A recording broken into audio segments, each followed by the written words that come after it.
Renewable energies and energy storage, substitutes or complements. I'm recording this video from my vacation residence in Tyrol, Austria. Today it's raining, so I decided to shoot a quick video. If there's some background noise, I apologize for that. I'd like to introduce a study published in Renewable and Sustainable Energy Reviews entitled Subsidized Renewables Adverse Effect on Energy Storage and Carbon Pricing as a Potential Remedy. The study is co-authored with Aburim Hajimusa and Fabian Naumann, and it was a pleasure working together with them.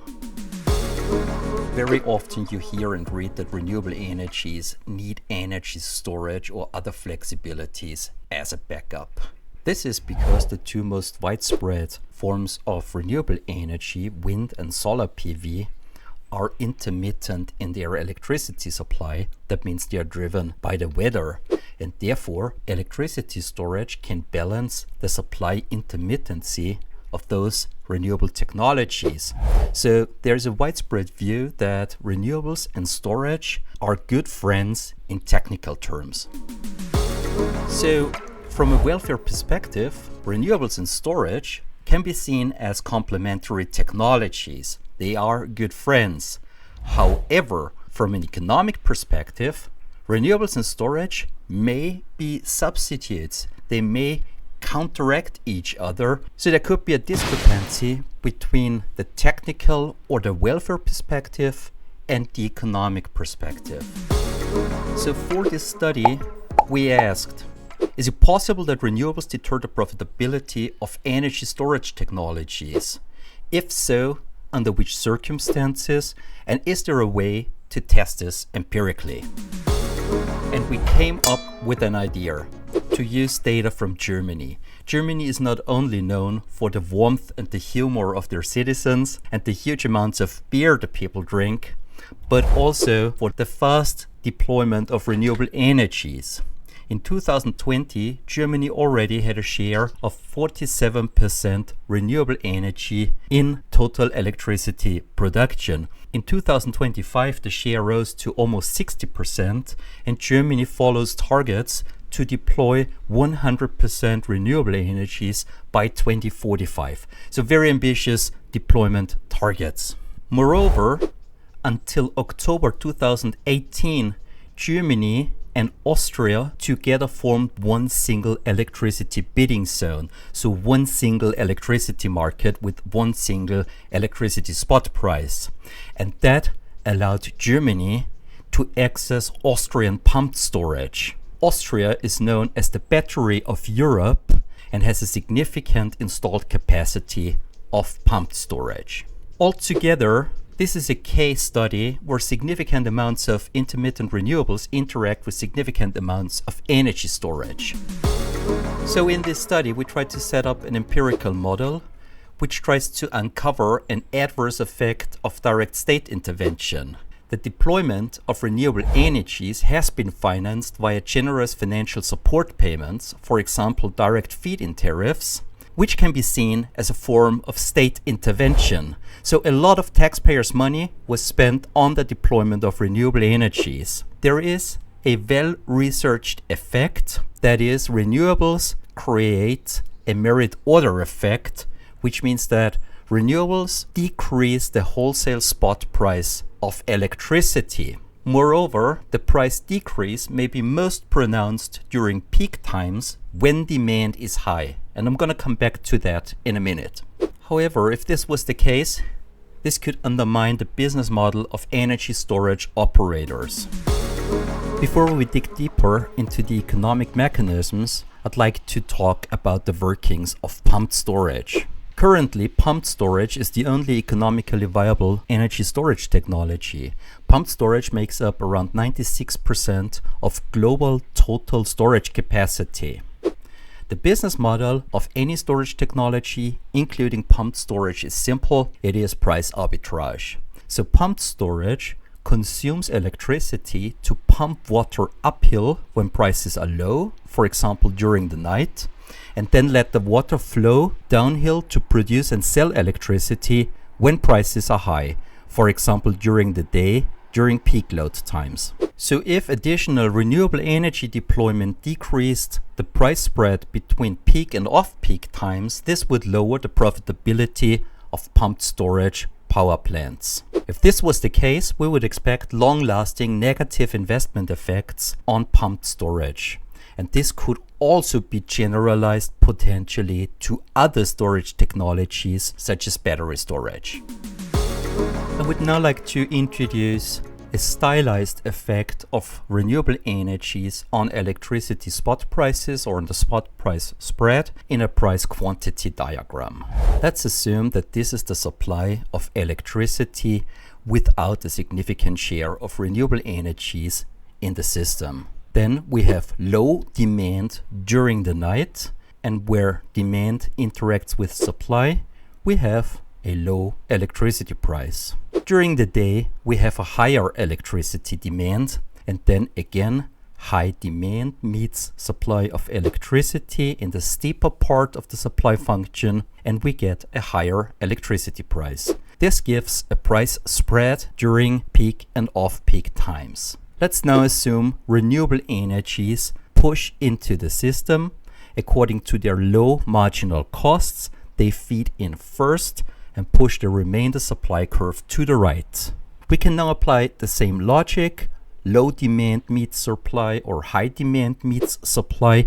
We get peak and off-peak electricity prices and a new electricity price spread, which is now lower because low demand and high demand interact with the supply function in the flatter parts. According to this logic, besides the average price drop of renewable energies, the so-called merit order effect, we see now a shrinking peak-off-peak price spread, which is bad news for electricity storage operators.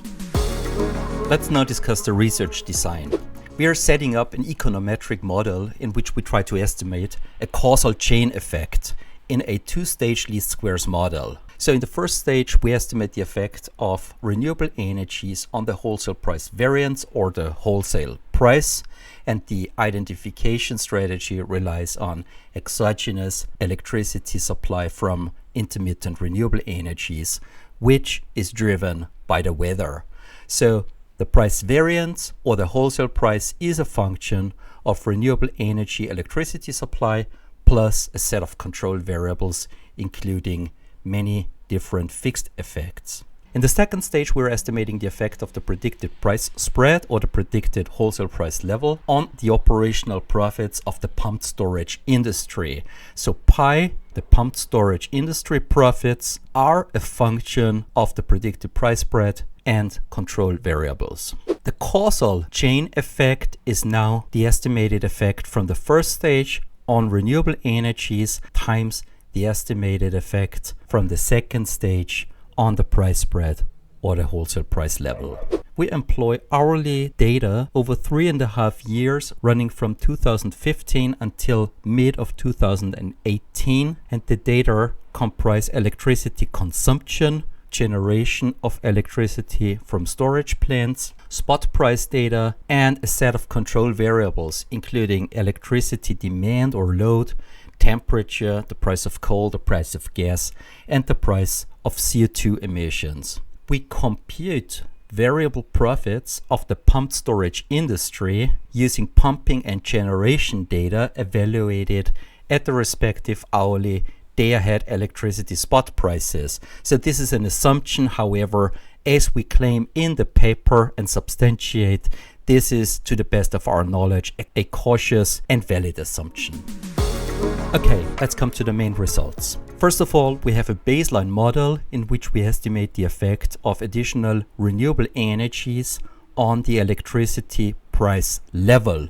This is the first stage regression, and the estimated effect is negative and statistically significant. Evaluated at sample means, an additional infeed of plus 10% renewable energies would mean that the electricity wholesale price falls by 4.9%. In the second stage, we then estimate a positive effect of the electricity price on storage profits. Again, evaluated at sample means, an additional supply from renewable energies by 10% would mean that pumped storage profits would fall by 15%. In another set of regressions, we now investigate the effect of renewable energies on the electricity price spread. And again, we find a negative and statistically significant effect. And in the second stage, an increase in the electricity price spread is associated with an increase in storage profits.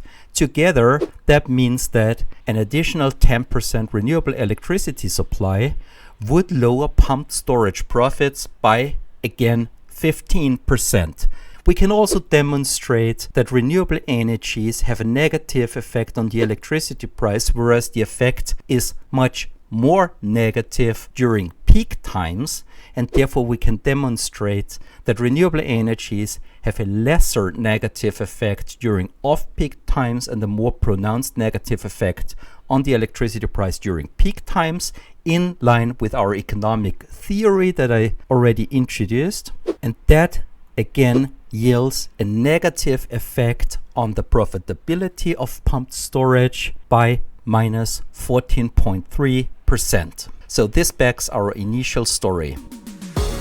Okay, so we find that renewables and energy storage are not good friends in economic terms, at least in our setting, the case that we investigate. Since we have empirically uncovered a significant problem, we are also asking what could be a potential solution. Besides renewables, we could also subsidize now storage technologies. However, a cascading subsidization of different technologies would essentially undermine market mechanisms and therefore undermine market-based efficiency. So according to what we argue in the paper, it would be better to deploy renewable energies via an increasing carbon price, a market-based policy. We can, for this argumentation, again look at our causal estimates, and here we find that an increasing carbon price would increase the electricity spot price. The effect is positive and statistically significant. And then an increasing electricity price would again increase the storage profitability. In our study, we find that if the carbon price rose by 10%, storage profits would increase by 7.7%, which is a strong economic elasticity. So we find that carbon pricing essentially counteracts the negative impact of subsidized renewable energies on storage profits. Thank you very much for watching. If you enjoyed this video, hit the like button, subscribe my channel and watch my other videos.